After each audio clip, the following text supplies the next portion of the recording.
Ahoy and welcome to This Narrowboat Adventure. Today I'm going to take a leaf out of London boat girl Lorna's book and talk about boat rentals. So I saw her video about boat rentals, which was really interesting. She talked a lot about boats with static moorings, so non-continuously cruising boats. So I want to talk a bit more about continuously cruising boats. I'm going to put a link in the description for her video.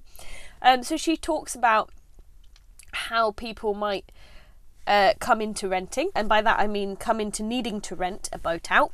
She also talks a bit about why people might want to, which for me the main reason that I would assume somebody wants to rent a boat out is because they want to try it out before they take the big leap into becoming a boater. And I do think that's a good idea, but for doing that I think the main legal route you could go down is, as Lorna mentions, it's now legal to rent a boat on a mooring, and also being able to rent a boat that is a holiday boat. So that's always a good idea, to have a holiday boat and take it out. So both of those options are incredibly expensive, and the reason being is that there is such stiff rules around how you can have a boat rented out. So not only is there a more expensive licence fee, but there's also a much more stringent boat safety certificate, and there's even on top of that going to be hoops that your insurer is going to make you jump through, because your property then becomes a commercial property.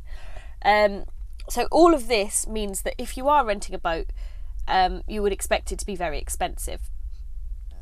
So what we do find, especially in London, where there's a lot of people living on boats, is that there is boats that are rented that are continuous cruising boats. So for the vast majority, this is illegal. I know that there is one company, I think, that does it legally, but I can't remember what the name is. And there's also a lot of companies that claim to do it legally, or to have found a loophole so that they make it legal. For instance, I think there's a few companies that will sell you a percentage of the boat for £1, and then your rent counts as upkeep of the boat. That's not legal. We have seen a boat in the last year sink, and it didn't hold up. She hasn't received any insurance compensation. It's been a right mess. And then there's also people who knowingly do it illegally and hope, I guess, that the person doesn't care or won't ask about it. So let's talk about this. So if you go onto the boater forums, you'll very quickly be told that it is illegal. And I think that it can be, because it is a question that's asked such a lot, and it is such a worry for people, that people often will tell you that it's illegal, but they won't kind of give you the backstory as to why that worries them, or why it is a problem. Because I think people think, oh well, nothing bad's going to happen to me, so it doesn't really matter. But in the last year, as Lorna mentioned, actually, we've seen lots of boats that have had problems. There was a boat that their engine caught fire while the person was inside the boat. Not only did the engine catch fire, it also set fire to 3 boats around it, and the person who was inside the boat had to be dragged out by a neighbour boater because they'd passed out through the carbon monoxide emissions. We've seen people who've gotten quite serious carbon monoxide poisoning because they don't know a lot of the things that you learn when you kind of really research like you would if you owned a boat.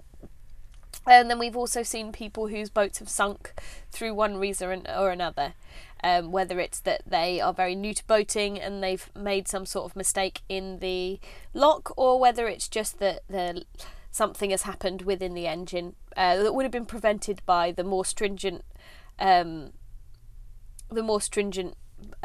safety certificate that they should have had. Right, so the reason that people worry about this is not just because it's illegal, but it's also because they don't want to see people hurt. They don't want to see people setting boats on fire. There is always going to be, when you're renting a property, this attitude that you aren't going to worry about the engine. You aren't going to worry about this, that and the other, because that's the landlord's job. Which is all well and good on a house, but with a boat, if you don't worry about something because it's the landlord's job, that may well end up being the thing that sinks the boat, or it may well be the thing that kills you because you didn't have enough knowledge to prevent it. The boat safety certificate for a boat owned by a person actually is mostly concerned with you harming other boats and people around your boat, and they are happy for you to take the liability of anything happening to your boat with you on it and harming you, because they see you as I don't know why, but I guess because they see you as a free agent. It's your property. If you want to damage yourself, that's fine, but they don't want you damaging other people or setting other people's boats on fire. You've got your own insurance and you've got a grown-up's brain, so you can deal with it yourself. Whereas when it comes to renting a boat, you suddenly have this idea that actually the person who's going to be on this boat has got some the owner has some responsibility to them. The owner has a responsibility to make sure things like really simple stuff but actually quite big jobs on a boat. So for instance, with the more stringent BSS, you have to have much more space between the waterline and the top of the weed hatch and things like that, which I assume is just safety guarding against things like people being a little bit forgetful and not quite knowing what they're doing to start with, which I think is so important, because yeah, it's a terrible situation to be in, like this young lady was last year. Her boat sunk. Well, the boat she was renting sunk. She lost everything that she owned. She had nowhere to live immediately, and there was no insurance company there to help her because she was an illegal renter. So this is the thing that people worry about, really. So I would suggest that if you are thinking about buying a boat and you want to have an idea of what it's going to be like before, go on a 2-week holiday rental. You could probably rent it out in winter for quite low amounts of money, and actually that's probably the best time to do it, because then you're going to see what it's like at the hardest time of having a boat. Whereas obviously if you're renting a boat for months on end, it's going to cost you more and you're not going to be able to save up. It's also illegal, so you could potentially lose all of your things. And actually, the process of buying a boat, when you get round to doing it, you will learn so much. The learning curve is so steep, about learning about hulls, about engines, about how electrics work, how everything works in a boat. Like that learning experience is invaluable as a boater. So I would suggest that if you're, for instance, thinking long term you want to buy a boat brand new, go and buy a cheap boat. Go and buy a boat that's on its last legs. Figure out what you like about it, what you don't like about it. Figure out whether you think having the fireplace at the very end of the boat is better, or if maybe you would next time have one in the middle. For us, I think we would probably have maybe had a boat with a side hatch, and things like that. There's lots of things I love about my boat, but there's also lots of things I've learnt that maybe if I was doing it again I would change around. Like for instance, we've got a calorifier under our bed, where a lot of people would have that in the engine room. I think that would be a really useful bit of storage space that we now can't use. But I mean, it's not a huge problem. And I mean, if you buy a boat and you hate it, you can always sell it. And the learning that you'll get from just having that first boat will be invaluable to you, so it's money well spent. Yeah, so I'm going to stop ranting about this now.